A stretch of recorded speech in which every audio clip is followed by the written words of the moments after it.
After extensive research by scientists, the secret of brown fat in the body was revealed. Brown fat is abundant in the bodies of babies, which is why their body temperature is usually higher than normal, and they consistently have a warm body. This dormant treasure within our body is a gift from God that we should not allow to be lost. In this video, you will find the following answers. What is brown fat? Does it generate brown fat and induce weight loss? Does brown fat strengthen the immune system? How can brown fat be activated?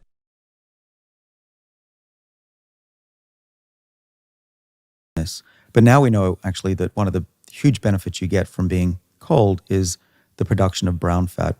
So what is brown fat? Brown fat, or often called beige fat, is found in babies. It's typically to allow them to stay warm because they don't shiver until they're about 1 year of age. And what was discovered about 10 years ago at Harvard by Bruce Spiegelman and Ron Kahn, a couple of my colleagues, is that adults also have some brown fat. And they discovered this with PET scanning. And they found that it mostly exists on your back, in your shoulder blades. And when you get cold, it revs up. You get more of this brown fat. And this is a good thing because brown fat is extremely healthy. It revs up metabolism. It burns white fat. And we think that there are these factors, little chemicals, little proteins that get secreted out of brown fat that make the rest of the body healthy as well. One of the reasons we know that is because there's a gene that makes brown fat, makes cells turn brown from white to beige to brown, and it's called PRDM16. And mice that lack this gene, they don't have brown fat, but they also develop type 2 diabetes and cardiovascular disease as a result.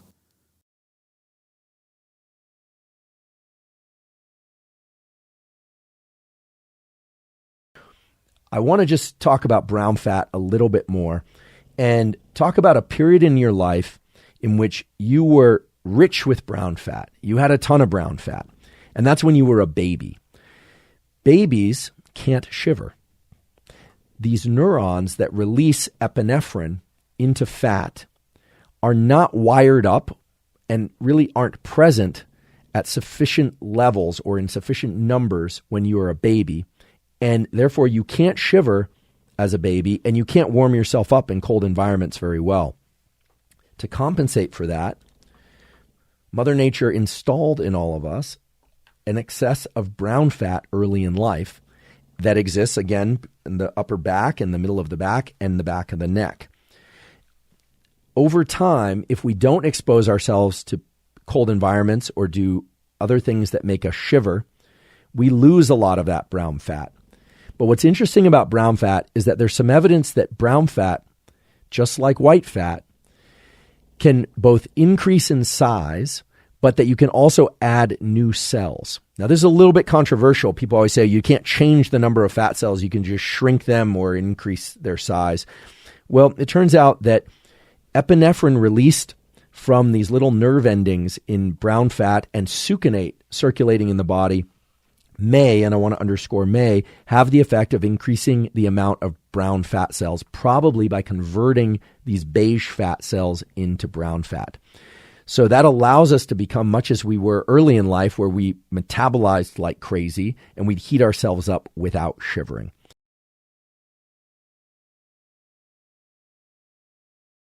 Dr. Susanna Søberg, following extensive research on individuals swimming in cold temperatures, unearthed intriguing findings concerning brown fat. Together with her research team, Susanna Søberg successfully unraveled the mystery of activating brown fat within the human body. We recommend listening to Dr. Andrew Huberman's interview with Dr. Susanna Søberg to grasp how brown fat can be activated within the body.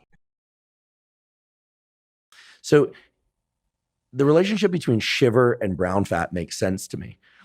But is it the case that as we're just moving around, I've heard of NEAT, non-exercise-induced thermogenesis. So if we're just moving around, that we are activating brown fat, or does there need to be this stressor? Does there need to be shiver and a cold stimulus or a heat stimulus to activate the brown fat? In other words, is just staying active enough, or do we need to do some sort of temperature shock type thing like deliberate cold exposure?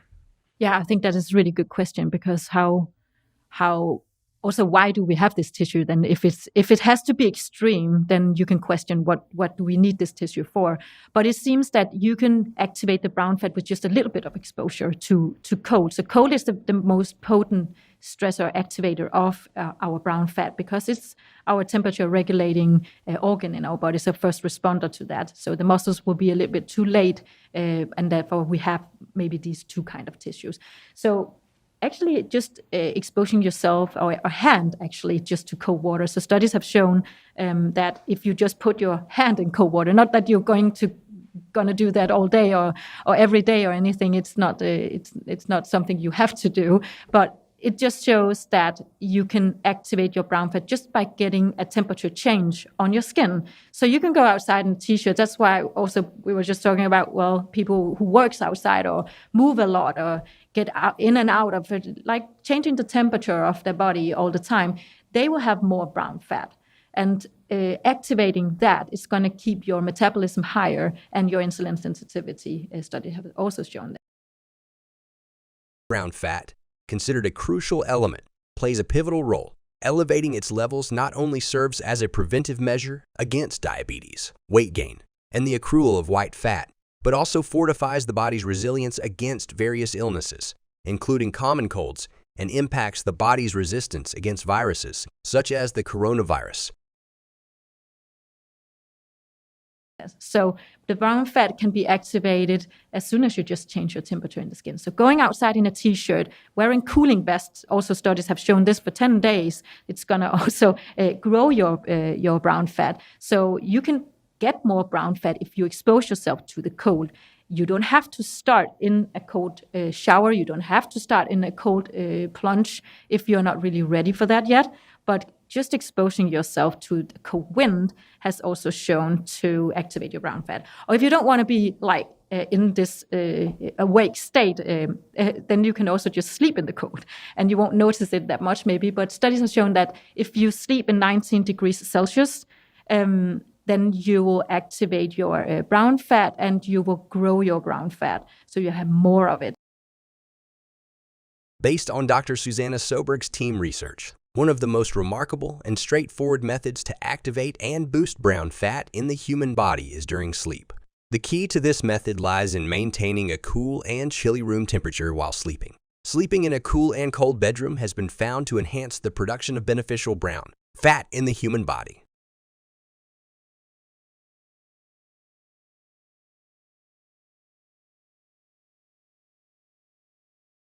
So this very nice studies from Hansen et al. From 2017 showed that a group of subjects who slept in a room at 24 degrees, and then they made this PET-CT scannings to see how much brown fat do they have from the beginning, so what we call baseline. Then they measured again after a month of sleeping in 19 degrees, and they saw, I think it's remarkable, just 1 month at 19 degrees sleeping there. They had a duvet on, and they were still had clothes on when they're sleeping. So they're under a cover, under a duvet? duvet? Under a duvet, yeah. Okay. The subjects were sleeping at 19 degrees for 1 month, had increased his insulin sensitivity. The next month, they slept at 24 degrees. They measured this again, and then they had decreased actually a little bit. And then they slept at 27 degrees, so quite warm room actually for the fourth month, and they saw even less activation of the brown fat and also insulin sensitivity. So it seems that you can expose yourself, and pretty rapidly the brown fat will respond to this because it's so sensitive to noradrenaline, right? So if you keep exposing yourself to a little bit of cold, you will also get a little bit adapted to it, but that's because the brown fat has grown these more mitochondria in the cells. So these small energy fabrics, that's going to activate the cells, and that's going to take up glucose and fat from the fatty acids from the bloodstream to keep the thermogenesis up. And that's going to clear up some sugar, and it's going to clear so in the bloodstream, and some fat as well. So the brown fat can in that way decrease our unhealthy fat, which is the white fat. And the white fat is what we don't want too much of, but we still need some, of course. And it's our energy storage, so it's very important that it's there. We just don't need a lot of it. So on our thighs and also around our inner organs, that's where it's located. So if we can have activation of the brown fat just by going out in the cold and just by sleeping in a cold room. Or if you have courage for it, you can go out and expose yourself in a cold plunge. Cold showers is also going to do the trick. So you can do different variations of this. Just exposing yourself to various temperatures is going to activate the brown fat because it was involved to keep us in a perfect homeostatic balance regarding temperature. So to keep us alive.